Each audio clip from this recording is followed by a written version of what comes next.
satu bulan gue lihat dari klaiman bulanan gue ya, I have like 17 flights, 17 penerbangan dalam satu bulan. Gitu. Itu udah mulai kayak di film kan ya.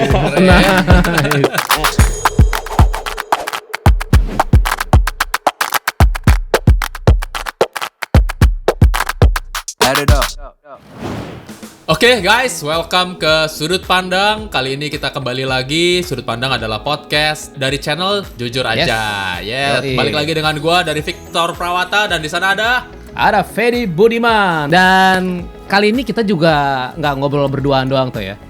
Kita ada bintang tamu lagi nih kali ini, ada narasumber lagi gitu ya. Jadi kan kita balik lagi mengingat kalau sebenarnya dari awal kita mau bikin podcast ini kan karena supaya kita juga sama-sama bisa belajar, memperluas sudut pandang kita, sama-sama menggali dari pikiran orang lain juga, supaya kita juga nggak cuman katak dalam tempurung gitu ya. Nah kali ini kita mengundang narasumber yang juga harusnya seru nih buat dibahas nih topiknya. Gimana tuh Peng? Seru sih, sebenarnya waktu si Victor ini ngusulin teman kita ini, gue sempat berpikir, kayaknya seru juga ya untuk dia berbagi pengalamannya, karena pengalamannya mungkin kita bisa bilang tidak biasa ya. Mungkin pengalaman ini apakah lo pernah melakukannya tuh? Kalau sejujurnya sih apa yang dia jalani ini ya gue sendiri belum pernah melakukan. Nah, jadi makanya gue ingin menggali sudut pandang dari dia lewat pengalaman. Nah, kalau lo sendiri pernah nggak? Sejujurnya bahkan gue cuma berpikir itu bakal terjadi cuma di film loh sebenarnya. Oh gitu? Iya, gue nggak pernah berpikir bahkan itu ada di kehidupan nyata gitu ternyata. Tapi ternyata ada gitu ya, ada ternyata dan real. Bisa ya gitu ya? Bisa gitu dan ya experience-nya itu yang seru banget pastinya buat kita obrolin di sini nih. Oh, menarik. Jadi ya, udahlah tanpa lebih lama lagi kita tunda, kita kenalin yuk teman kita ini. Ya adalah kita sebutnya adalah Christopher Yonatan alias kita panggilnya akrab kita panggil Anwar ya. Halo bro. Halo, hai semuanya. Nah guys, kalau kalian bisa lihat ya, tolong fokus kepada pembicaraan kita pada wajahnya Anwar. Jangan lihat backgroundnya ya, oke? Itu hanya pencitraan. Pencitraan aja ya, menipu. Itu virtual background. Jadi lo lagi ada di mana nih Anwar? Coba boleh kasih tahu? Celah. Jadi sekarang gue lagi ada di Bali. Jadi karena kantor gue full work from home, jadi kepikiran karena gue sibuk banget ya. Jadi dari pagi sampai malam kadang-kadang harus kerja.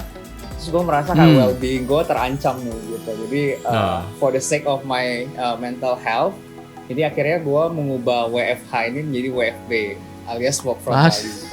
Gitu, ceritanya. Gak bener. Tapi dari sedikit introduction-nya Anwar pun kita tahu nih kalau dia tuh jiwanya petualang sekali gitu ya, memang adventurer, makanya dia nggak bisa quote unquote dikekang di rumah doang gitu ya. Makanya gimana Peng? Coba lu udah sedikit research mengenai Anwar? Biar dari kita juga cocokin sama nanti dia koreksi atau ada yang salah atau gimana gitu ya. Yes, bener. Oke, jadi mungkin buat viewers sama listeners kita mungkin yang belum mengenal sama seorang Christopher Yonatan atau Anwar ini, lo bisa lihat nanti di Instagramnya, coba cek aja, nanti Anwar akan kasih tahu Instagramnya apa. Tapi yang gue lihat nih dari Instagramnya bahwa dia menulis bahwa seorang Anwar ini adalah seorang passionate traveler dan dia juga seorang tech enthusiast yang juga bekerja di sebuah perusahaan teknologi kenamaan. Nanti dia akan review sendiri juga apa sih perusahaannya, dan juga paling terakhir dia tulis dia adalah seorang magician. Waduh. Wow. Pesulap. Apakah pesulap cinta? Kita nggak tahu. Nanti dia yang tahu sendiri. Nah, tapi ini dia nih yang mungkin ini yang akan menjadi hint pembicaraan kita bahwa yang pertama disebut tadi adalah seorang passionate traveler, 26 countries, dan gua rasa masih counting ya. Jadi 26 and counting gitu. Jadi masih akan terus bertambah. 26 negara sudah ia jelajahi. Wow. Itu sih menarik ya. Pengen sih gue sebenarnya bisa jalan-jalan sebanyak itu gitu. Tapi yang bukan kita lihat bukan kenapa dia bisa jalan-jalan sebanyak itu, tapi sebenarnya perjalanan apa yang dia lalui atau apa yang dia dapat dari 26 negara yang dia sudah lalui itu ya. Ya, gitu kan tuh ya. Kita konfirmasi ke orang ya coba. Gimana? Oh iya benar. Gimana Anwar? Apakah yang saya bagikan itu sedikit faktanya apakah benar atau saya mengada-ada? Ya, so far harusnya tahun ini udah negara ke-30, cuman karena pandemi akhirnya harus ditunda semuanya, sama sekali nggak traveling sama sekali. Tapi dari 26 itu 17-nya dilakukan dalam range waktu 3 bulan kira-kira. Dan ini dia nih, udah ada bocoran mengenai apa yang bakal kita bahas ya. Jadi memang kita mau 17. bahas lebih spesifik ada experience yang Anwar pernah jalankan. Tapi sebelum kita masuk ke sana gitu. Journey-nya Anwar itu kan sebenarnya dimulai Anwar ini bukan lahir dan besar di Jakarta, bukan di ibu kota gitu ya sebenarnya, War ya. Ya. Bagaimana perjalanan lu sebenarnya sampai akhirnya lu bisa di Jakarta gitu ya, dan dari Jakarta itu akhirnya lu punya experience buat bisa keluar negeri nih gitu, bukan cuma sekedar kuliah, tapi di sana pun setelah itu pun lu juga bisa doing traveling itu tadi yang bahkan ke beberapa negara dalam waktu yang sangat singkat gitu. Coba boleh share sedikit mengenai lu, War? Gue lahir dan besar di Pontianak, Kalimantan Barat.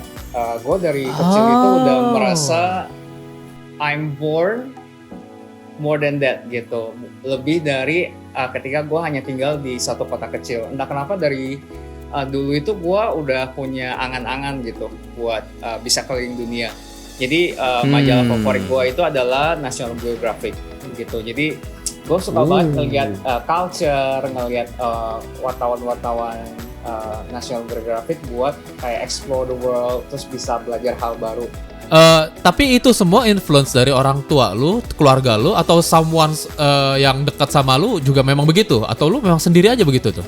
Emang sendiri aja begitu gitu, karena gue nggak ada influence dari saudara maupun orang tua sama sekali sih begitu.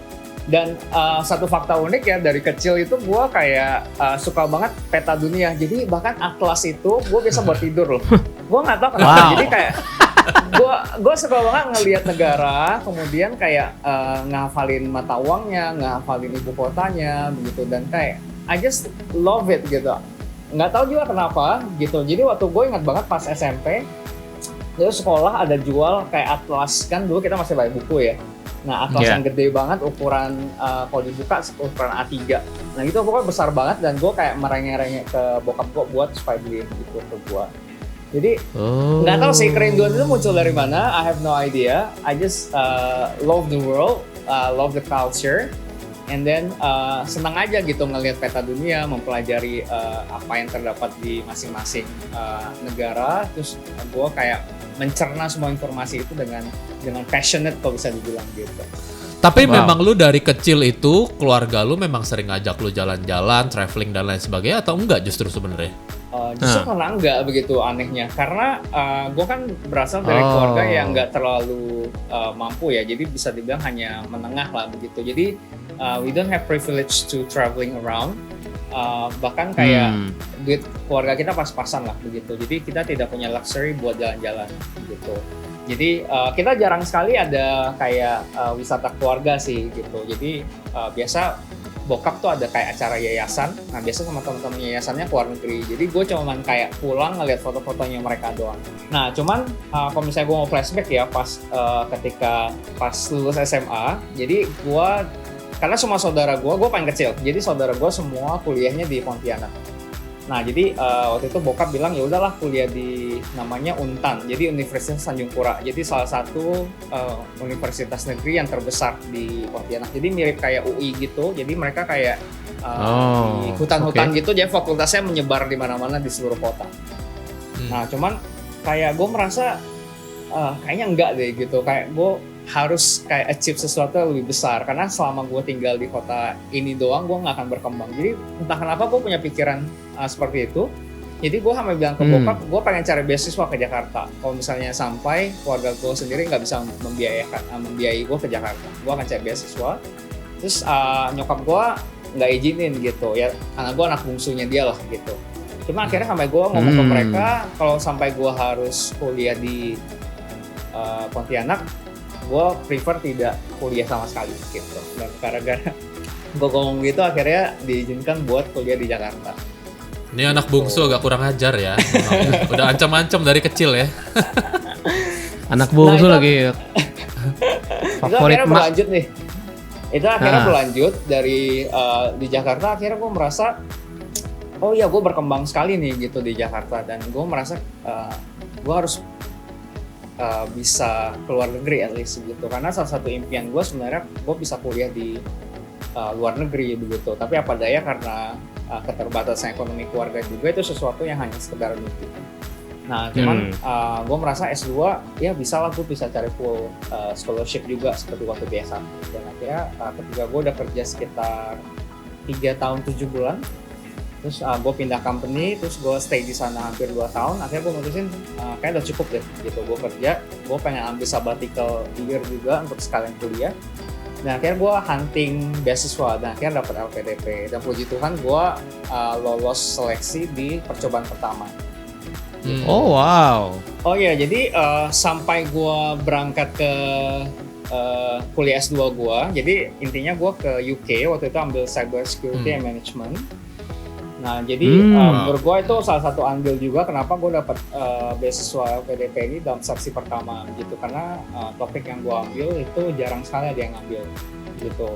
Padahal sebenarnya topik ini topik yang sangat hangat, kalau nggak dibilang panas banget nih, lagi hot gitu kan.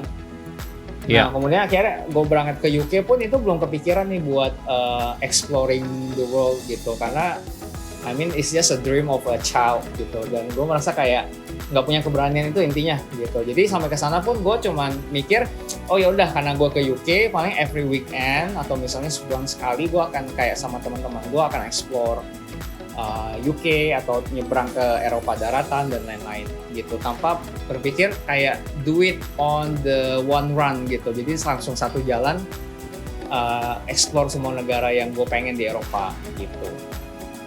Oke. Tapi pas lu berangkat waktu ke UK itu, it's not your first time ke luar negeri kan berarti ya? Enggak. Jadi pertama kali gue ke luar negeri itu di kantor pertama gue, waktu itu ke Bangkok sih. Kita ada training. Oh, justru sama kantor pertama.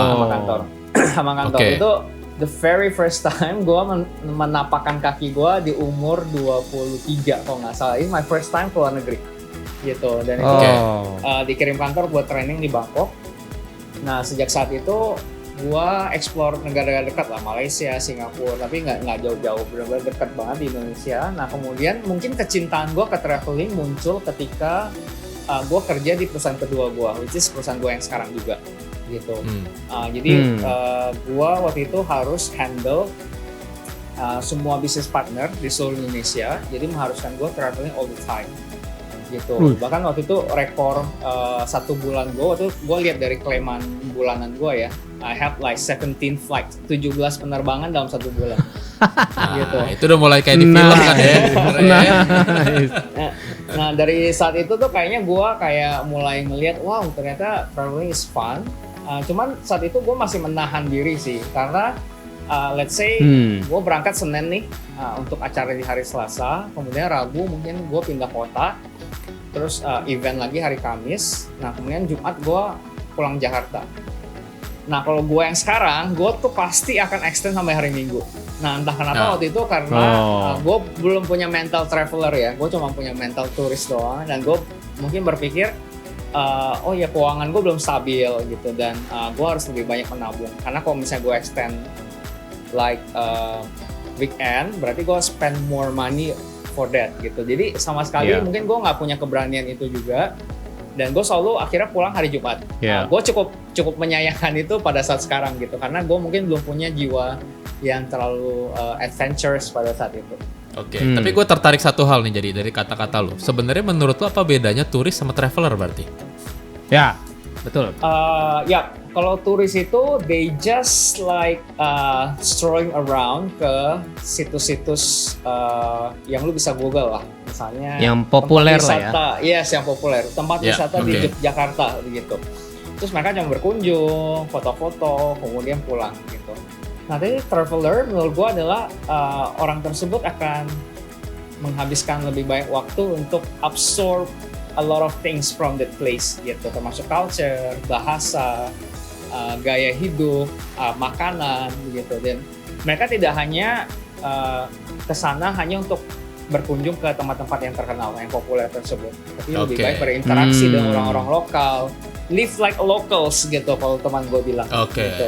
Jadi mentality itu penting untuk menjadi seorang traveler, karena akhirnya lu berusaha mengasimilasi kehidupan pribadi lu dengan apa yang terjadi di sana. Jadi akhirnya membuka sudut pandang lu sih, membuka wawasan lu lebih lebar, karena akhirnya lu nggak hanya jadi seorang yang seperti katak dalam tempurung, like your own world is just your own reality gitu. Tapi ketika lu keluar akhirnya lu melihat, wah ternyata di luar sana banyak sekali reality lain yang ada ya begitu, dan lu akhirnya belajar bahwa kehidupan lu bukan hanya just around you gitu, tapi banyak lagi hal-hal yang mungkin bisa terjadi dari apa yang pernah lu bayangkan atau pikirkan. Iya. Menarik. Jadi memang seorang Anwar ini berawal dari kecilnya itu udah mempunyai sebuah keunikan ya yang berbeda, bahwa mungkin kita tuh waktu kecil bacanya Bobo, Donald Bebek, Paman Gober, dia udah baca Net Geo. Wah, luar biasa. Gue kayaknya baru tahu Net Geo pas dulu punya TV kabel kayaknya. Padahal saya anak Jakarta ya. Tapi ya kita bisa bilang bahwa itu memang sebuah passion yang memang dititipkan gitu di Anwar. Makanya kan dia sebut diri dia sebagai seorang passionate traveler, bukan passionate tourist yang hobinya cuma jalan-jalan ke luar negeri. Ya benar kita tadi bilang kan bahwa memang kecenderungan orang kalau jalan ke luar negeri pasti begitu, yaitu adalah mental seorang turis. Nah kita sekarang akan menggali lebih dalam lagi soal mental seorang traveler itu. Kita bisa bilang bahwa S1 sama S2 lo itu adalah sebuah anugerah juga ya. Lo bisa menempuh dua pendidikan dengan beasiswa. Wah itu sih buat gue sih membanggakan sih. Tapi lo bisa mengambil pengalaman lo lebih jauh dengan tadi lo bilang sebagai seorang passionate traveler. Lo mencoba untuk menyerap semua yang bisa lo serap ketika lo sedang berada di negara orang. Dan sekarang kita mau gali ke situ. Apa yang bisa lo ceritakan dari ketika lo menyerap berbagai hal di masing-masing negara, dan pasti berbeda dong ketika lo berkunjung ke negara yang Asia, kemudian Eropa, itu kan pasti semua berbeda tuh. Culture-nya yang lo serap pasti semua berbeda-beda. Cerita dari situ, digali lagi dari situ gitu. Oke, mungkin biar lebih ngeflow, gue akan ceritain dari pada saat gue persiapan ya, untuk mempersiapkan diri gue memulai like solo traveling ini selama 2-3 bulan ini.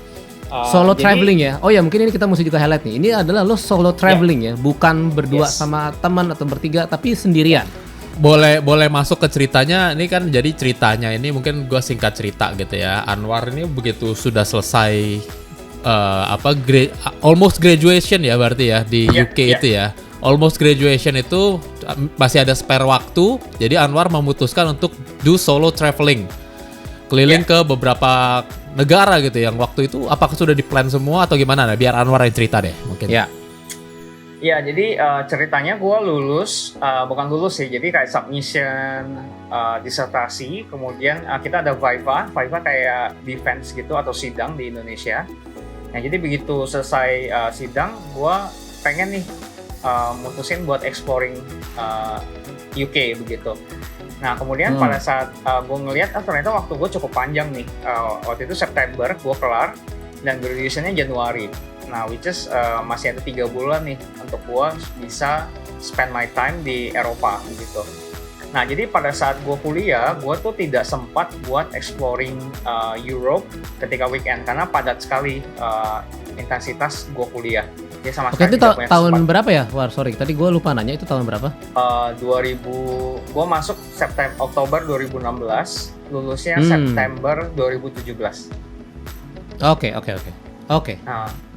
Ya, dan gue traveling 14 negara pertama dalam 2 bulan, which is exactly 60 hari. Gue berangkat tanggal 24 Oktober. Jadi gue soal angka gue bagus banget nih. Jadi gue ingat semua tanggal. Jadi tanggal 24 Oktober gue berangkat ke Paris waktu itu. Gue belinya one way ticket ke sana. Jadi benar-benar dari sana tanggal 24 gue baru balik lagi ke UK itu tanggal 21 Desember gitu. Wow, oke. Jadi waktu itu lu beli one way ticket dari UK ke Paris. Yes. That's the only thing you know. Atau memang lu udah plan lu mau tripnya kemana aja nih waktu itu? Oh ya, nanti gue ceritain. Jadi gue sebenarnya mirip sama kalian lah. Gue punya ketakutan sendiri gitu. Jadi ketika gue membayangkan diri gue akan exploring Eropa selama 2-3 bulan, gue punya ketakutan, banyak sekali ketakutan, sampai gue akhirnya mutusin gue nggak bisa berangkat nih, karena gue lulusan September nih tanggal 26. Gue baru berangkat tanggal 24 Oktober, which is gue memantapkan diri gue untuk menghilangkan semua ketakutan itu selama sebulan. Jadi waktu itu kebetulan pembimbing rohani gue pas di gereja di Indonesia lagi kuliah S2 di Edinburgh juga, jadi utaranya UK.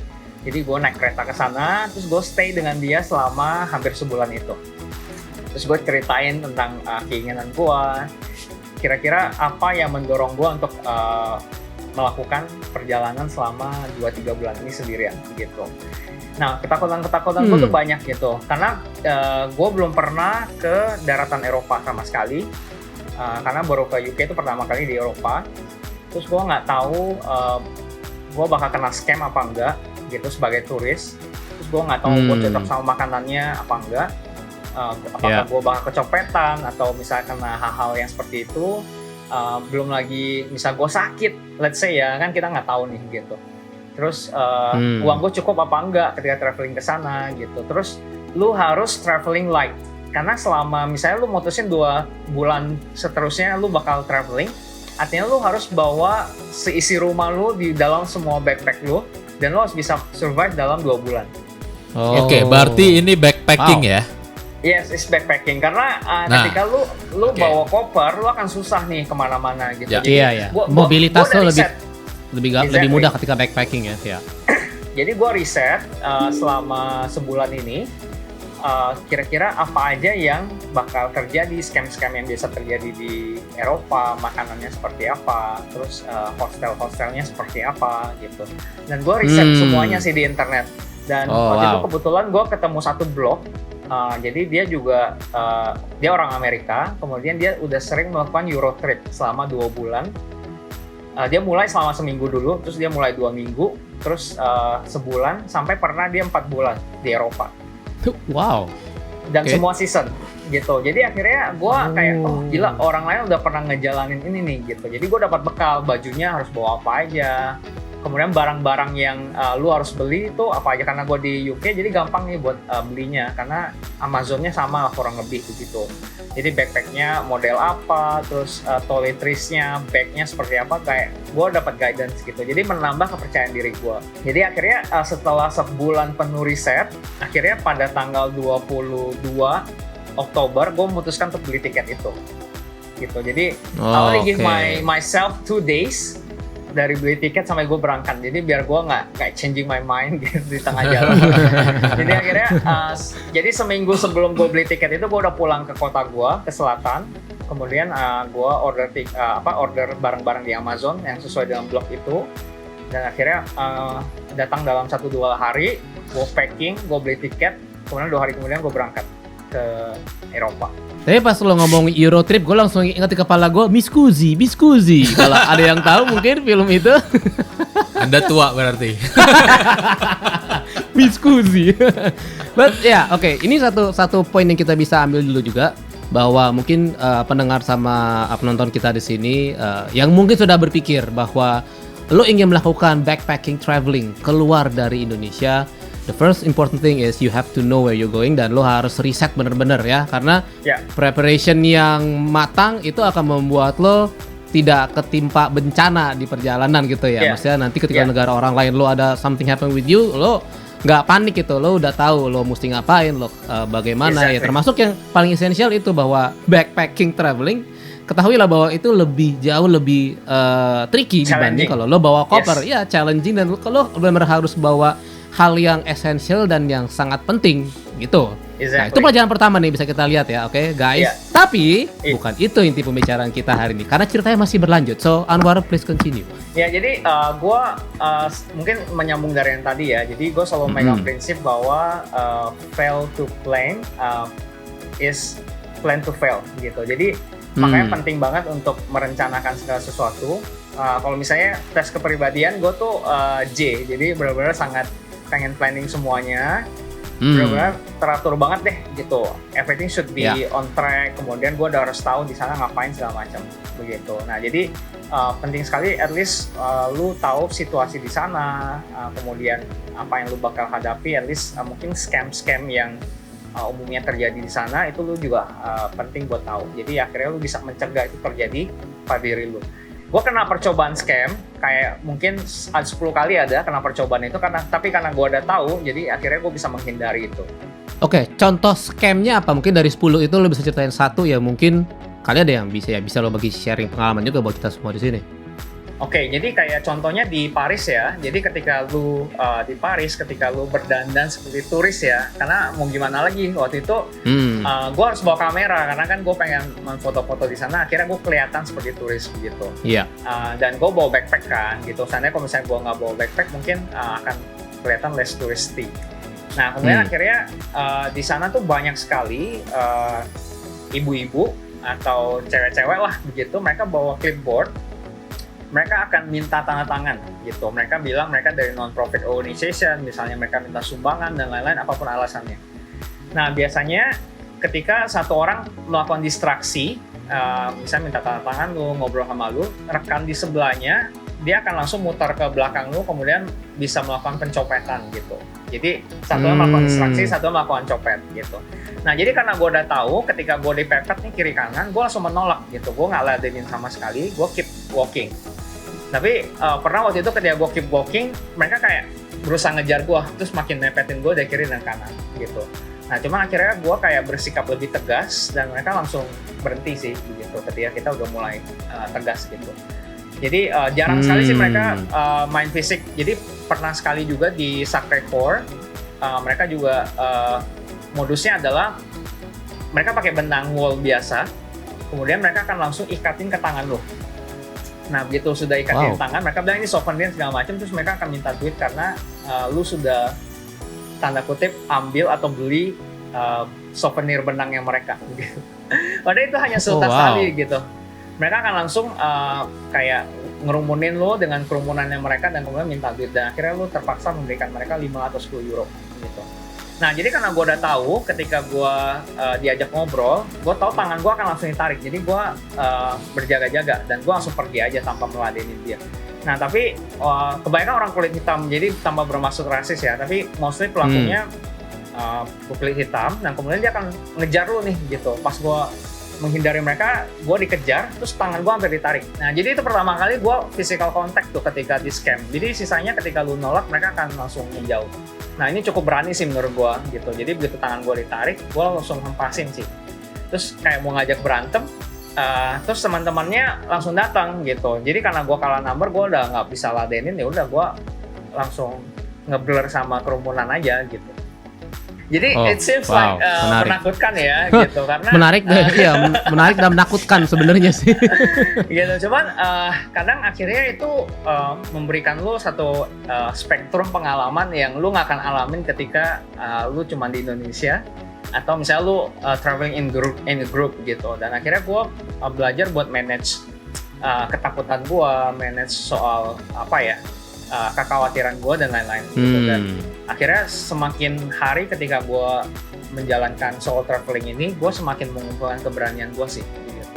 Jadi semacam terapi. Ini jadi kayak perjalanan tuh jadi kayak solo traveling ini jadi kayak terapi juga, how to deal with your own fear. Jadi banyak belajar gitu. Kalau lo jadi banyak mengetahui diri lo sendiri gitu kan.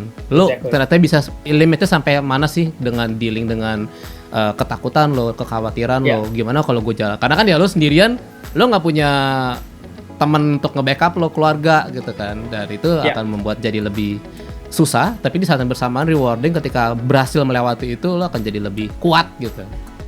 Jadi sebenarnya gue yang paling menguatkan gue untuk memulai solo traveling ini adalah ketika waktu itu pembina rohani gue bilang, anggap aja ini sebagai kesempatan untuk lebih mendekatkan diri pada Tuhan. Jadi waktu itu gue merasa bahwa ketika kehidupan Eropa semakin baik, semakin nyaman, akhirnya mereka semakin tidak membutuhkan Tuhan gitu.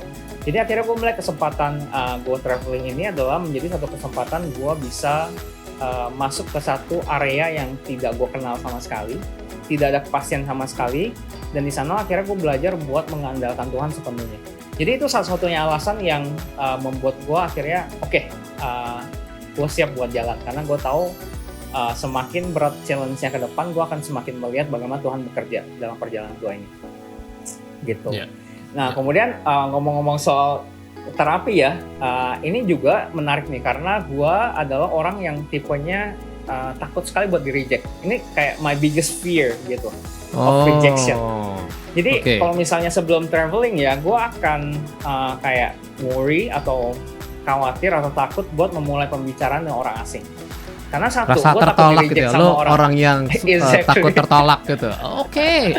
Jadi gue kayak males banget gitu kalau misalnya ngajak sama orang asing ngomong terus tiba-tiba dia ini siapa sih, terus dia pergi gitu. Jadi selalu ada kekhawatiran seperti itu. Nah jadi ketika gue melakukan solo traveling ini pun gue akhirnya bertekad ke diri gue sendiri, gue harus melawan ketakutan ini gitu. Nah karena dari dulu gue selalu berprinsip ketakutan yang lu miliki itu harus lu hadapi sih, bukan lu hindari gitu.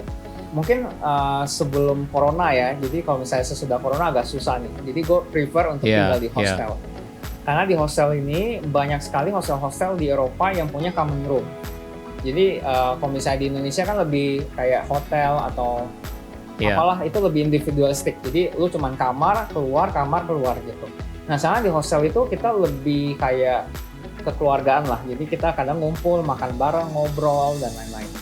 Nah jadi akhirnya gue selalu memberanikan diri gue untuk berbicara dengan orang asing gitu. Gue akan kenalan dengan dia, gue akan ngobrol pengalaman dia. Lu udah traveling berapa lama misalnya kayak gitu. Terus lu udah kemana aja. Terus apa yang lu pelajari selama lu traveling. Jadi gue selalu kayak melemparkan pertanyaan-pertanyaan seperti itu ke my fellow traveler gitu. Tapi kan untuk memulai pembicaraan itu kan dalam satu interaksi dengan orang lain, apalagi yang belum kita kenal, perlu ada yang namanya icebreaker, pemecah kekakuan nih gitu. Itu kan nggak gampang dong. Kalau kita nggak tahu orang itu apakah dia memang pandai berbicara dengan orang, interaksinya. Kadang-kadang orang kan ada yang setelan mukanya diam aja tuh jutek, kayak kita mau ngajak ngomong kayaknya dia nggak people person deh. Kayaknya mungkin kalau gue ajak ngomong juga dia nggak suka. Nah, apa yang lo lakukan untuk bisa memulai conversation, apalagi lo orang asing? Dia juga mungkin orang asing tapi kan let's say bule juga tapi mungkin dari negara yang lain. Nah lo kan udah kelihatan ini bukan orang sini pasti nih gitu, udah pasti turis yang jauh sekali dari luar negeri, dari luar negara ini. Metode apa yang lo lakukan?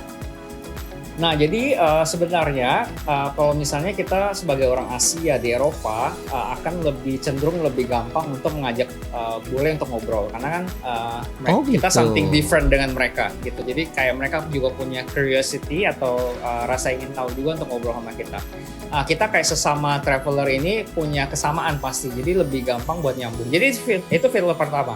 Gue akan lebih bisa buat mengajak pertanyaan-pertanyaan yang lebih dalam. Nah tapi biasanya sebelum masuk ke sana, gue akan biasanya pakai magic trick sih. Tadi kan di awal sempat sebut ya, like apa itu tadi? Gue nggak salah dengar magic trick. Jadi guys, kalau tadi lo dengar dari pertama, tadi gue sempat mention Anwar ini juga seorang magician. Nah, silakan dieksplor lebih lanjut. Enggak magician gimana juga ya. Jadi mungkin karena waktu itu awal ceritanya adalah sebelum gue berangkat ke Jakarta buat kuliah, waktu itu pembina remaja gue kayak showing a magic trick, a card trick gitu ke gue. Jadi waktu itu kita lagi ngumpul di rooftop gereja, terus sekarang perpisahannya gue. Nah jadi waktu itu dia show magic itu ke kita semua, terus wow keren banget gitu. Terus akhirnya karena dia bilang karena lu udah mau Jakarta, gue akan kasih tau lu rahasianya gitu. Wah akhirnya dari satu magic trick itu berkembang nih gitu. Dan membuat gue punya passionate buat belajar tentang card trick terutama gitu. Nah ini ternyata sangat berguna sekali ketika gue kuliah di UK, ketika make a new friend atau misalnya ketika traveling. Jadi ini next step gitu untuk supaya lu semakin tidak awkward sama lawan bicara lu gitu.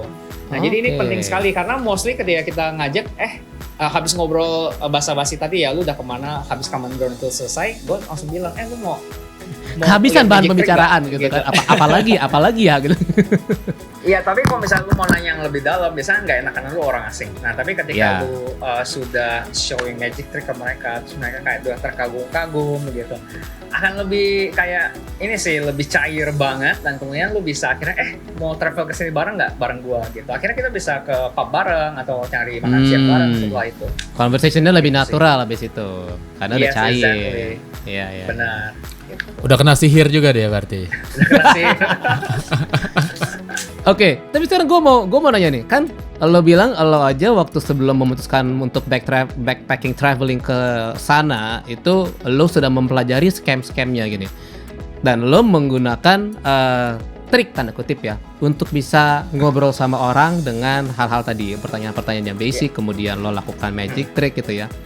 Tapi sebenarnya cara lo mengantisipasi backpacking sama cara lo untuk berinteraksi sama orang sebenarnya itu lumayan kayak kontradiktif ya, bahwa lo pernah berpikir nggak bahwa jangan-jangan gue dianggap sebagai scam juga nih buat mereka nih yang mereka sudah pelajari. Hati-hati sama orang Asia yang mungkin datang sama lo ngajak ngomong tentang hotel-hotel dan nunjukin magic trik sulap. Nah iya itu dia, lo pernah nggak berpikir gitu? Dan soalnya pendekatan dan antisipasi lo untuk traveling tuh kayak jadi kontradiktif gitu ya. Gue nih intention baik gitu.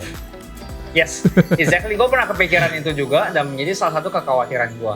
Cuma cara akhirnya gue mengatasi itu adalah gue tidak menghampiri orang di jalan kayak gitu, like out of nowhere, dia lo muncul terus ngobrol.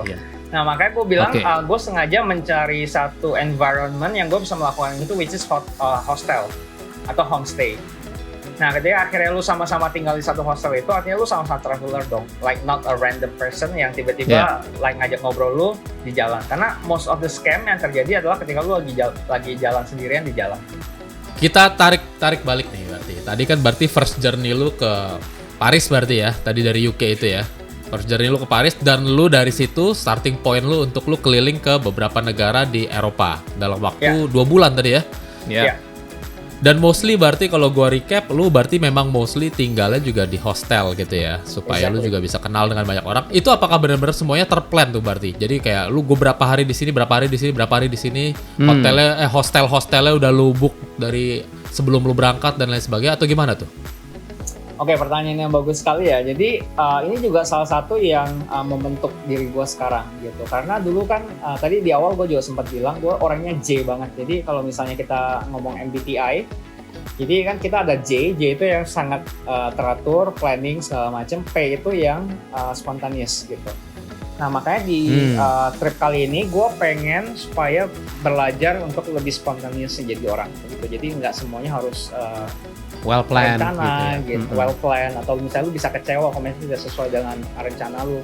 Nah, gue pengen belajar hal sebaliknya gitu untuk menjadi lebih spontaneous, lebih random dan lain-lain. Nah, makanya di traveling kali ini pun menjadi kesempatan yang bagus karena gue travel pada saat winter time. Untuk booking suatu hostel lu nggak harus jauh-jauh hari. Kalau misalnya summer kayak lu harus udah booking sebulan 2 bulan sebelumnya, kalau nggak lu nggak dapat tempat. Nah jadi ketika lu tanya gue apakah gue sudah planning sebelumnya, tidak sama sekali. Jadi ketika gue berangkat ke Paris, yang gue sudah planning adalah tiket pesawat yang sudah gue beli, nah kemudian hostel pertama gue di Paris. That's it. Sama langkah yang berani.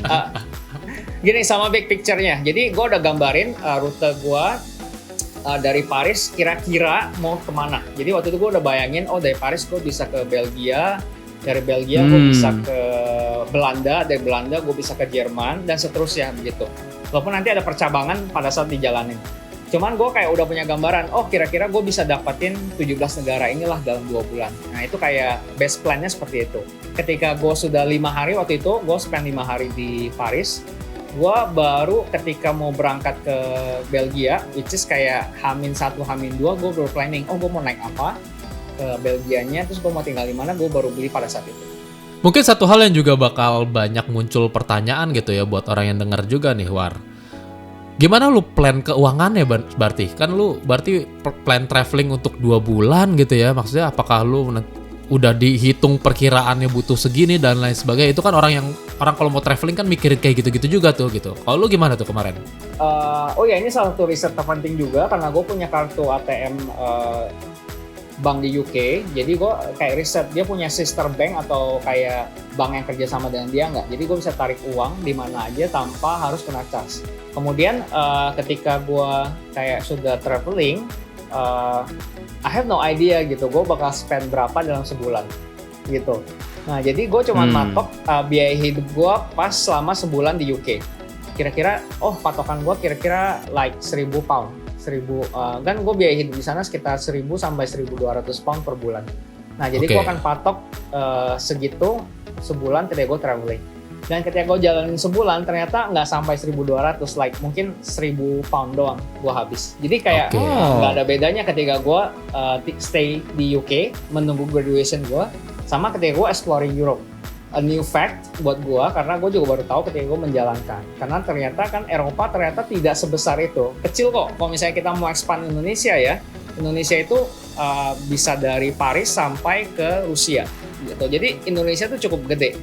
Nah, ketika lu membayangkan Eropa tidak sebesar itu, nah ketika lu ngambil jalur darat itu murah sekali gitu. Bahkan ketika like gua pindah negara, lu cuma bisa spend 7 euro, kayak nggak sampai 100.000. Oh wow. 100.000 lebih dikit lah begitu. Exactly. Berarti lu pakai Menarik. patokan hidup lu selama bulanan lu di UK yang lu pakai untuk hitungan lu selama traveling itu gitu ya. Exactly. Yes. Dan Oke. ternyata cukup karena memang UK mahal berarti ya. Ya, gitu emang mahal. UK emang mahal bro. Oke, jadi buat Tapi, yang pengen traveling nih, tanya sama Anwar nih, udah katam banget nih kayaknya nih, bisa langsung nanya-nanya. Tapi tadi apa lo mau ngomong Sama- tadi? Potong? Biaya hidup di Eropa Barat sama Eropa Timur tuh jauh banget berbeda gitu. Jadi makanya ketika lu misalnya Oh, spend gitu. 26 euro misalnya, itu lu bisa dapat cuman sehari. Jadi lu bayar 26 euro buat di Belgia misalnya atau di Belanda, which is kan Eropa Barat yang mahal, atau di Paris. Tapi ketika lu sampai di Eropa Timur atau Eropa Tengah, misalnya di Polandia, 26 euro itu gue bisa spend buat 5 hari. Gitu. Oh, wow. Sejauh itu Wow. biaya akomodasinya. Again, Gitu. lagi iya, iya. referensinya ya guys, film Euro Trip. Kalau lo inget di film itu ada bagian yang mereka nyasar di negara Eropa antah berantah, dan dengan 25 sen Amerika itu mereka dikasih bisa nginep di suite kalau lo inget sama film itu. Iya. Part itu tuh inget banget gue itu. Oke, Gitu. anyway, Iya, lanjut terus.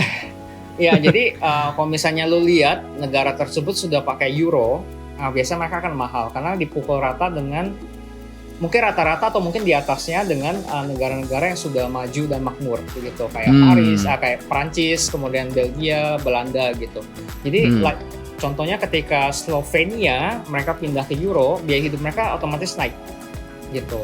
Termasuk biaya penginapan, makanan dan lain-lain. Nah, tapi kalau misalnya lu ke negara-negara yang masih mempertahankan mata uang mereka seperti Polandia, Czech Republic, mereka masih pakai mata uang mereka sendiri.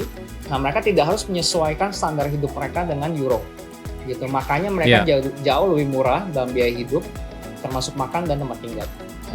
Banyak yang bisa lo explore ya ketika lo sebenarnya kayak Anwar gini sendirian. Memang berbeda kalau udah bawa tanggungan lain kan, keluarga, atau bawa istri atau bawa anak, itu udah it's a totally different purpose ya. Yes. Kalau kita liburan. Makanya ya cobain deh kayak gini ya, itu once in a lifetime harus coba kayaknya. Exactly. Packing traveling itu, karena itu bukan cuma lo bisa jalan-jalan, lo juga bisa explore diri lo sendiri, dan juga lo bisa banyak ketemu kesempatan untuk interaksi sama orang lain. Apa yang lo bisa tarik nih plus minusnya dari interaksi dengan orang-orang yang dari negara berbeda ini gitu, dari ya bukan cuma dari cara dia ngobrol ya, tapi ya cara pandang hidupnya, cara bicara mereka, topiknya yang dikeluarkan sama mereka. Nah, apa yang bisa lo tarik ya dari banyak kesempatan lo bertemu dengan orang lain gitu? Mungkin gue akan bagi dua ya. Pertama, mungkin karena gue stay lebih lama di UK, jadi gue bisa lebih menyerap culture di sana. Plus yang kedua adalah ketika gue traveling around begitu. Jadi ketika traveling, gue melihat bahwa mereka berani mencoba sesuatu yang baru gitu. Intinya adalah ketika gue tarik, mereka tidak takut gagal gitu. Makanya ketika banyak sekali ketika gue traveling, gue ketemu orang-orang yang melakukan solo traveling seperti ini gitu di mana-mana. Mostly 3 top negara yang gue temuin adalah dari US, kemudian dari Australia, sama dari Kanada. Ketika akhirnya mereka memutuskan buat traveling pun, itu menjadi satu keputusan yang mereka bisa ambil supaya mereka bisa belajar untuk gagal gitu. Karena ketika di perjalanan banyak hal yang tidak bisa lu kontrol, dan bagaimana lu belajar untuk let go, dan it's okay to not be okay, dan it's okay to be fail. Dan mereka kayak tidak takut untuk Mencoba, take a tidak takut breakthrough. mencoba Yes. ya. Exactly, gitu. Gue pernah ketemu satu orang Brazil, waktu itu gue ketemu dia di Budapest. Jadi waktu itu pas gue check in, dia juga check in. Namanya Mario.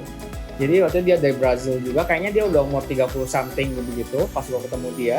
Nah kemudian pas besok malamnya kita dinner bareng. Jadi kan kita ada common room nih di hostel, terus kita rame-rame ber-25, ber-30 kita dinner bareng karena disediain sama hostelnya. Jadi free dinner. Oh. The best thing of the enak hostel di sana, banget. kita punya free dinner. Jadi mereka kayak Wow. mengkondisikan itu supaya kita bisa ngumpul dan ngobrol sesama traveler. Oh gitu. Nah, as usual, gue akan nanya nih ke sebelah gue waktu itu, cewek dari New Zealand nama Paige. Gue tanya dia, lu dari mana gitu? Oh, dari New Zealand. Dan selalu gue tanya, lu udah traveling berapa lama? Nah, gue merasa kayak, oh gila, gue 2-3 bulan ini udah ekstrim nih. Terus gue begitu tanya si Paige ini, Dia bilang dia sudah traveling 7 bulan. 7 bulan non-stop tuh berarti ya maksudnya ya? 7 bulan non-stop. Oh Exactly. wow. Dan kayak kita cerita bareng, wah gila kita banyak kesamaan, kita ngalamin feeling yang sama, pengalaman yang sama dan segala macam gitu. Dan wah gila ya luar biasa nih cewek kayak udah 7 bulan dan dia masih rencana masih 1 bulan ke depan sampai Natal. Which is akan masuk ke bulan ke-9 kalau misalnya dia terusin. Nah di sebelahnya si Paige ini, si Mario ini gitu. Akhirnya gue nanya lebih jauh, gue extend pertanyaannya ke Mario. Hi Mario, nice to meet you gitu. Terus gue nanya lagi, lo dari mana? Dari Brazil. Terus lu udah traveling berapa lama? Terus dia jawab, ini adalah bulan ke 11-nya gue masuk ke bulan 12. Wow, udah hampir setahun. Wow, 1 tahun. Oh wow, gokil. Dan dia gokil. bilang belum berhenti di sana karena dia habis keliling Eropa ini dalam mungkin dia masih punya sebulan sebelum visanya habis. Kemudian dia akan masuk ke Afrika for another 3 months. Wow. Wah, Jadi gokil. setelah pulang, Gokil. gue masih ikutin Instagramnya dia kan, terus ngikutin dia ke Afrika, terus dia melakukan kayak non-profit organization gitu, amal ngajar anak-anak dan lain-lain di sana. Dan luar biasa sih, dan akhirnya dia kayak bulan Mei atau April gitu dia pulang ke rumahnya dia. Like setelah let's say mungkin itu kayak sudah 1 tahun 4 bulan, 1 tahun 4 bulan. What? That's crazy man. Yang gue penasaran adalah gue nanya, how do you find money to actually pay for all of this gitu? Terus dia bilang dia kayak udah kerja like gue lupa sih berapa tahun, mungkin berapa puluh tahun gue nggak tahu. Terus habis itu dia jual semuanya, dia jual mobilnya, dia jual rumahnya, kemudian dia packing bagnya dan dia akhirnya mutusin buat jalan setahun ini. Itu mind blowing banget dan itu nggak akan pernah gue dengerin ketika gue let's say gue cuma stay di Indonesia gitu. Dan it's amazing story sih gitu. Terus dengerin pengalaman dia dari negara ke negara yang lain, dari Asia Tenggara ke Israel, ke Eropa, kemudian ke India, kemudian ke Eropa, Afrika dan lain-lain. Gila. Itu menakjubkan sekali. Go back ya, jadi pada saat gue tinggal di UK, gue merasa bahwa orang-orang di sana secara umum, gue menemukan satu hal, kalau mereka benar-benar bisa menempatkan kepedulian mereka di tempat yang benar, gitu. Jadi ini sesuatu yang penting sih menurut gue, karena ketika gue kontraskan dengan kebudayaan kita di Indonesia, ini benar-benar sangat bertolak belakang. Jadi misalnya kayak dia menghargai orang lain, ketika misalnya lu ngantri di gelato, misalnya lu mau pengen gelato, mereka berulang ngantri, menghargai orang yang di depan. Nggak ada yang namanya nyerobot. Misalnya eskalator. Misalnya di eskalator, mereka benar-benar kalau misalnya berdiri di kiri ya semua di kiri gitu, kanan buat orang yang buru-buru gitu. Kalau di Indonesia kan peduli amat gitu, lu berjejer di eskalator terus sambil ngobrol, sampai selfie-an kayak gitu, nggak peduli kalau misalnya di belakang ada yang misalnya pengen buru-buru begitu. Misalnya di public transport pun mereka benar-benar nggak nelfon kencang-kencang atau misalnya ngobrol kencang-kencang sama teman mereka. Mereka benar-benar keep as low as possible supaya menghargai orang yang mungkin pengen tidur di sana gitu, di dalam bis. Banyak hal akhirnya gue temuin dari hal kecil, misalnya mereka bukain pintu ketika mereka sampai di pintu duluan, mereka akan bukain pintu dan biarin lu lewat dulu gitu. Di satu sisi mereka sama sekali tidak mengganggu personal bisnis lo. Misalnya kok lu gendutan, atau misalnya lu kapan married, lu kapan punya anak gitu. Nah jadi menurut gue mereka menempatkan kepedulian mereka di tempat yang benar gitu. Mereka menghargai orang di tempat yang benar begitu. Mereka menghargai orang ketika itu melibatkan kepentingan banyak orang gitu. Tapi ketika melibatkan personal space lo, mereka sangat menghargai itu. Kalau mereka misalnya lu tidak cerita ke mereka, mereka tidak akan mengganggu area itu. Nah, coba kontraskan dengan kita di Indonesia. Itu totally terbalik sih gitu. Gue punya kerinduan kalau misalnya Indonesia bisa menjadi seperti itu, gue percaya kita akan menjadi negara yang maju sih gitu. Mendengar penjelasan yang lo bilang itu, mungkin gue rasa ada viewers dan listener kita juga kayak itu biasa aja kali. Maksudnya kan itu juga mungkin paling common adalah ya bercanda kali gitu kan. Tapi ya lo nggak pernah tahu perasaan orang dong. Bercanda mungkin dia hehe, tapi dalam hati kan jelek juga nih gitu kan gitu. Nah itu ya budaya kita tuh udah tercipta seperti itu gitu ya, bahwa untuk batasan personal dengan batasan yang bisa dibicarakan secara umum itu tuh abu-abu banget soalnya. Tapi apa yang kira-kira menurut lo nih, atau mungkin juga Sioto juga bisa kasih sudut pandangnya gitu, apa sih membuat budaya kita tuh jadi kayak begitu gitu, yang tidak bisa memisahkan secara jelas bahwa hey, this is my personal space. Coba nggak usah dibahas ya, nggak usah disinggung. Kita bahas ini aja yuk. Masih banyak kok kita bisa bahas secara umum, secara bersama yang tanpa harus menyinggung perasaan gue gitu. Menurut gue adalah karena mungkin didikan dari kecil ya. Gue nggak tahu nih, karena ketika kita melihat segala sesuatu yang kita jalankan pada saat kita dewasa itu dibangun pada saat kita masih kecil gitu. Ketika gue traveling ke Jepang tahun lalu, gue melihat bahwa sistem pendidikan mereka tuh sangat luar biasa gitu. Dengar dari cerita gue di Jepang pun, teman gue bilang bahwa elementary school mereka atau SD-nya mereka itu mereka tidak sama sekali tidak belajar tentang ilmu pengetahuan kayak IPS dan IPA atau bahasa dan lain-lain gitu. Tapi mereka lebih menitik beratkan kepada tata krama, bagaimana mengantri, bagaimana lu bisa menghargai orang lain gitu, dan bagaimana mengerti perasaan lu sendiri. Jadi mereka belajar untuk recognize emotion mereka sendiri. Nah, kalau misalnya di Indonesia mungkin kita sempat lihat ya, kalau misalnya ada anak yang nangis malah dibentak, lu jangan nangis, lu gitu aja nangis, misalnya kayak gitu ya. Jadi malah disuppress gitu, malah ditekan supaya jangan merasa seperti itu. Tapi ketika di sana diajarkan untuk belajar menghargai perasaan sendiri, kemudian mengenal kenapa lu bisa upset, kenapa lu kecewa, kenapa lu nangis gitu, dan akhirnya lu mengerti, oh ternyata karena ini. Nah, di sisi yang lain kita di Indonesia tidak diajarkan seperti itu. Jadi kadang kita tidak mengerti emosi kita sendiri. Dari sana kita jadinya berdampak, kita tidak bisa mengerti emosi orang lain juga. Karena kita mengatakan sesuatu yang mungkin melekit, menyakitkan gitu. Mungkin seseorang lagi bergumul sama bulimia tentang eating disorder, terus kita bilang, kok lu kurus sih kayak mayat hidup, atau kok lu gendutan sih kayak gitu.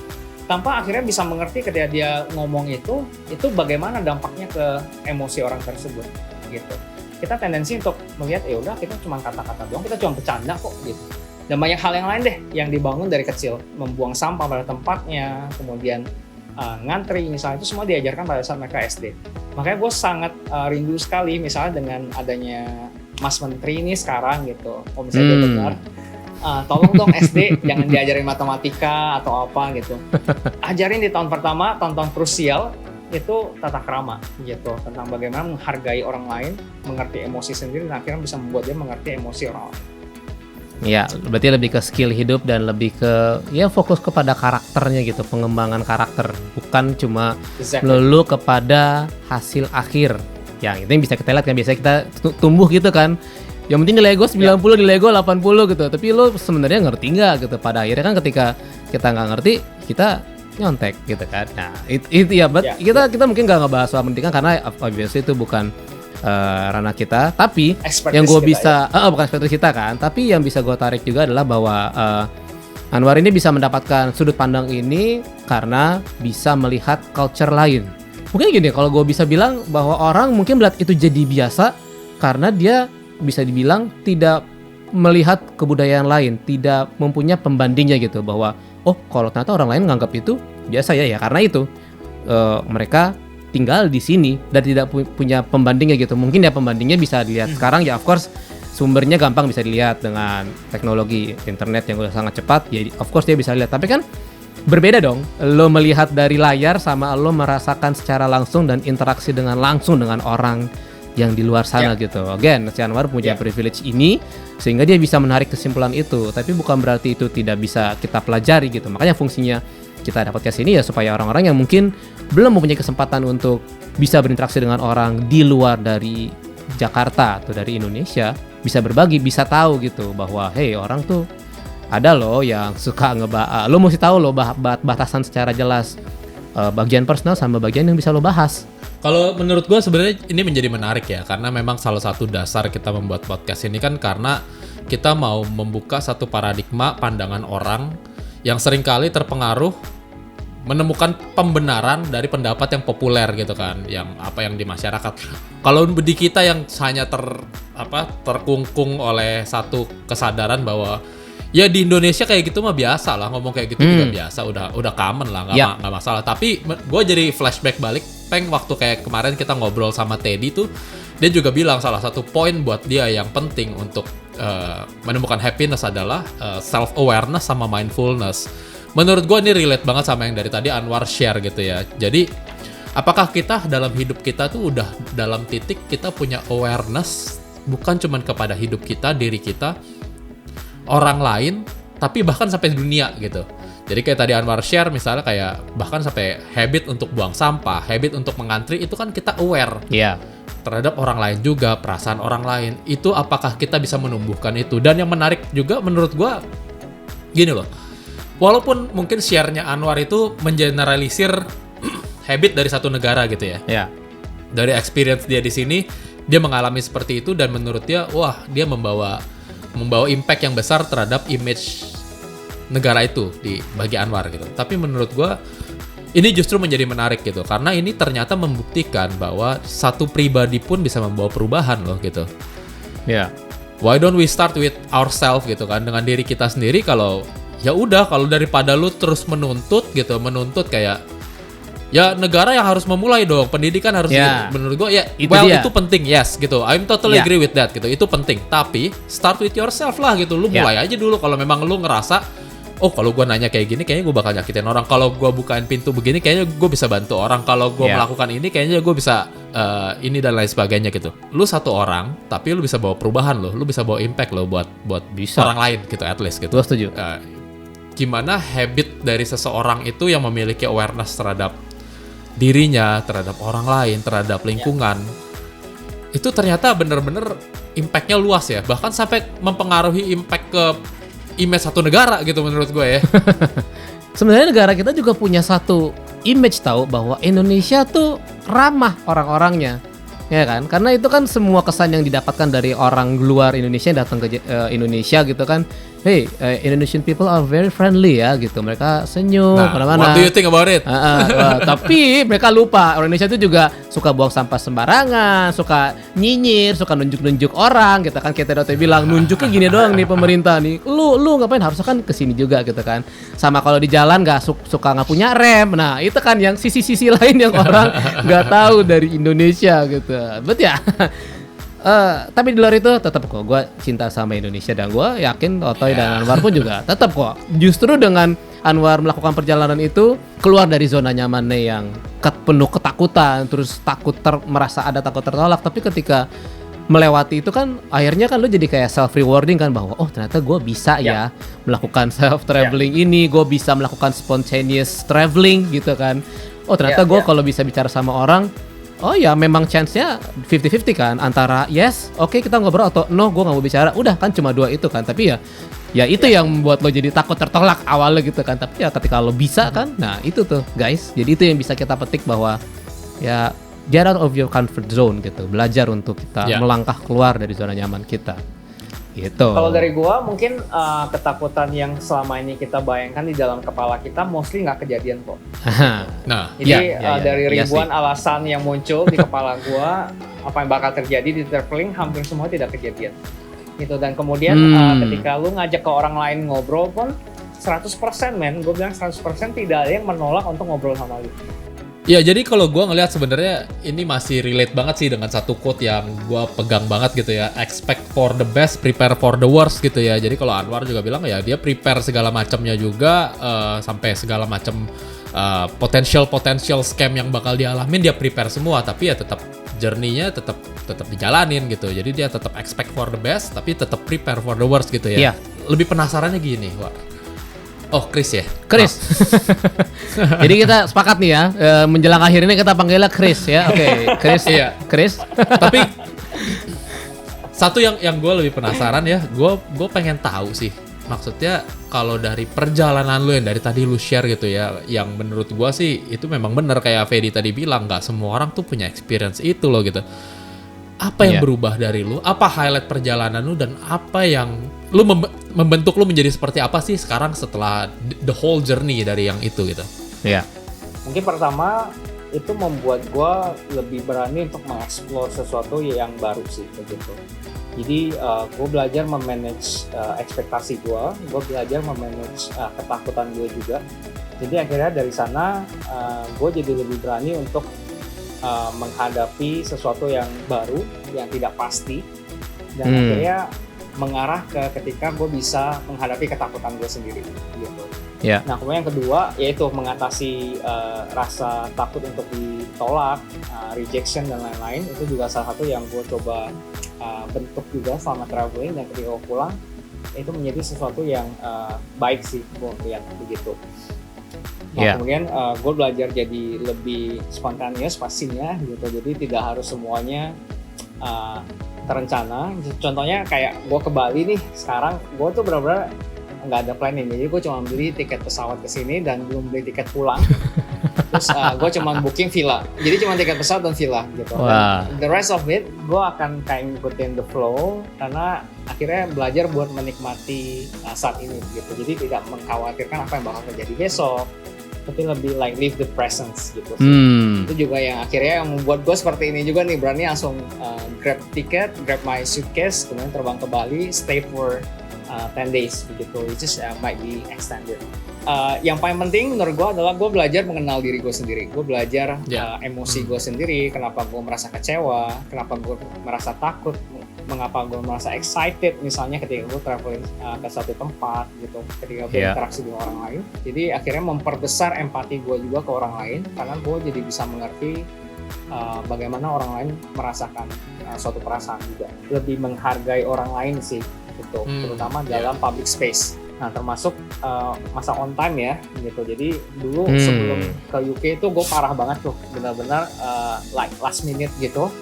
Nah, cuman ketika selesai dari UK, selesai traveling ini, gue jadi karena lebih menghargai orang lain, gue jadi lebih on time.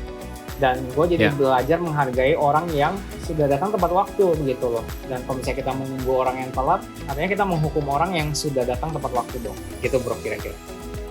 Wow, menarik ya.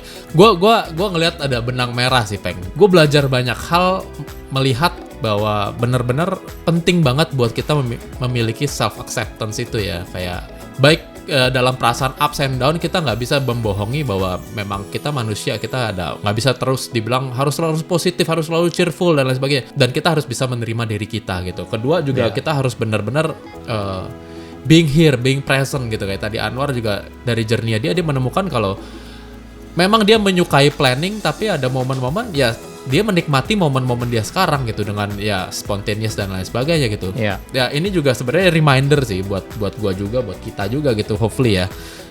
Kita harus bisa menikmati momen di mana kita sekarang, jangan terus misalnya kita set goals di depan dan kita lupa terhadap apa yang kita udah miliki sekarang gitu. Dan menurut gue itu penting banget sih, gue belajar banget dari pembicaraan kita kali ini juga nih gitu.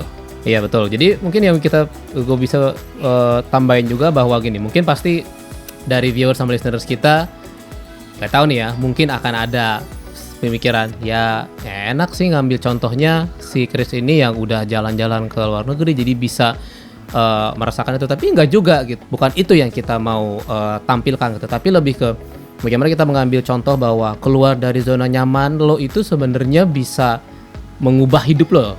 Itu self rewarding ketika lo melakukan sesuatu yang di luar kebiasaan lo, di luar dari apa yang lo pikir kebiasaan sudah terbentuk nih, bahwa gua rasa ini nih yang bener nih. Tapi ketika lo melihat yang lain kan lo belajar melihat bahwa kebudayaan yang berbeda gitu kan, berinteraksi sama orang, belajar untuk mengambil sudut pandang orang gitu kan, melihat kehidupan orang.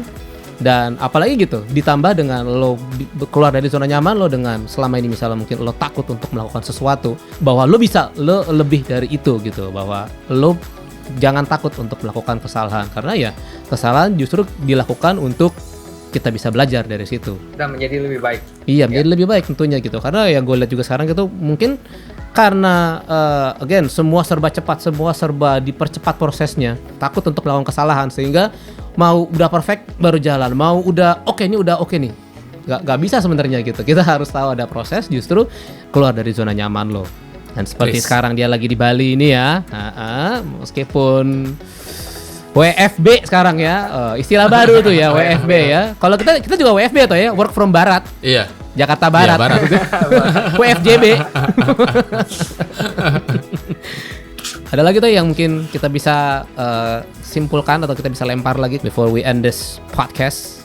Oh iya, satu hal kali ya, mungkin kalau misalnya kalian cek di Instagram gue banyak sharing soal money management misalnya kayak seperti itu. Jadi ini juga pengalaman yang gue pengen bagiin ke kalian semua tanpa kalian harus melewati hal yang sama dengan gue gitu. Jadi ketika gue belum berangkat ke UK untuk S2, literasi keuangan gue sama sekali nggak ada gitu. Jadi gue sama sekali belum kenal yang namanya dana darurat, cuman hanya sekedar tabungan, belum tahu yang namanya investasi dan lain-lain. Nah, kemudian di saat gue berangkat ke UK dan kemudian selesai traveling pun, gue belajar satu hal yang sangat berharga menurut gue. Karena ketika gue traveling selama 2-3 bulan itu, gue hampir menghabiskan semua tabungan gue. Nah, kemudian sesuatu tidak terduga terjadi selama 2018 ketika gue pulang ke Indonesia. Penting bagaimana untuk mengetahui situasi keuangan kita, posisinya ada di mana, kemudian dana darurat udah punya apa belum, kemudian investasinya apa aja gitu. Dan akhirnya pelan-pelan belajar dan gue berusaha untuk bisa sharing itu melalui platform Instagram gue juga. Berarti sekali lagi benar ada hal pembelajaran yang didapat dari journey, dari keluar dari zona nyaman dan mengalami yang kegagalan itu dulu untuk membentuk dia belajar something gitu ya. Dengan lewat pengalaman ini jadi Anwar jadi bisa berbagi, bercerita gitu kan dengan orang lain. Dan kalau kalian cek Instagramnya ya guys, untuk viewers and listeners, lo mesti tahu bahwa IG story highlights-nya itu ya digeser tuh panjang banget. Gue biasanya kalau ngeliat Instagram lain geser sekali cuma udah selesai. Anwar kalau Christopher ini sampai ini banyak banget ya kalau lihat. Tapi semua itu menarik untuk dilihat. Contohnya salah satu ada yang gue tertarik juga itu adalah hashtagnya Sabtu Belajar, bahwa di sini Anwar itu berbagi tentang kosakata bahasa lain, tepatnya bahasa Inggris yang tidak umum gitu. Jadi kayak contohnya kayak dia sempat tulis ada quotidian atau capricious. Nah, itu kayak what gitu kan, kayak ini nggak umum banget nih kata ini nih. Nah, lo bisa cek Instagramnya, ada Sabtu Belajar, ada tadi tentang money management, ada juga pengalaman-pengalaman dia jalan-jalan ke luar negeri. Dan untuk menemukan seorang Christopher ini bisa cari di mana ya? Jadi di @chris.an.nathan, Chrisnya CHRIST.AN, which is dari Anwar, Nathan dari Yonatan, NATHN. Oke. Ya. Itu ya guys, catat. Silahkan langsung dikepoin, di follow juga boleh buat belajar banyak hal. Mau tanya-tanya tips and trick backpacking juga silahkan. Yes, dengan senang hati pasti akan dibalas sama si Christopher ini ya. Thank you Christopher untuk sharing sessionnya. Aneh ya kita panggil Chris ya, ya. Dari kita panggil Anwar. Iya. Tiba-tiba tuh panggil Chris kayaknya aneh ya. Aneh. Well ya, kita bisa panggil dia Chris, kita bisa panggil dia Anwar karena itu nama dia lah, nggak apa-apa. Asal jangan panggil Johnny karena dia nggak akan nengok. Ada yang mau ditambahin? Mungkin Chris? Jadi gue encourage kalian yang masih single misalnya atau di dalam early 20s kalian atau mungkin in the mid of your 20s, ketika kalian punya kesempatan, do it gitu. At least few months, like lakukan itu dalam sekali jalan, kalian akan punya satu pengalaman yang tak tergantikan dan tak terkirakan lah bisa dibilang. Tapi pastinya setelah COVID-19 berlalu ya. Iya. Sama-sama explore, dan gue percaya bahwa ketika kita membuka sudut pandang kita, kemudian akhirnya wawasan kita berkembang, kita menyadari bahwa reality kita sekarang bukan satu-satunya realitas. Jadi begitu banyak kehidupan di luar sana yang kita bisa pelajari, dan itu semakin membuat kita humble sih, begitu bahwa ternyata dunia ini masih luas ya yang bisa kita pelajari, dan it will be a never ending learning experience. Mantap. Ini jadi episode pembelajaran diri ya. So sekali lagi Christopher, thank you for sharing. Semoga thank you for your time. Semoga WFB-nya berjalan dengan lancar ya, dan semoga kita bisa nyusul ya toh ya. Ditunggu. Sebelah aku tuh. Mungkin kita bisa nanti kita nginep di sebelah villanya dia ya. Amin. Kita ketemu lagi di episode lainnya dari Sudut Pandang. Ferry Budiman signing out. Victor Prawata, ciao. Dan I'll see you again another time. Bye. Thank you. Bye.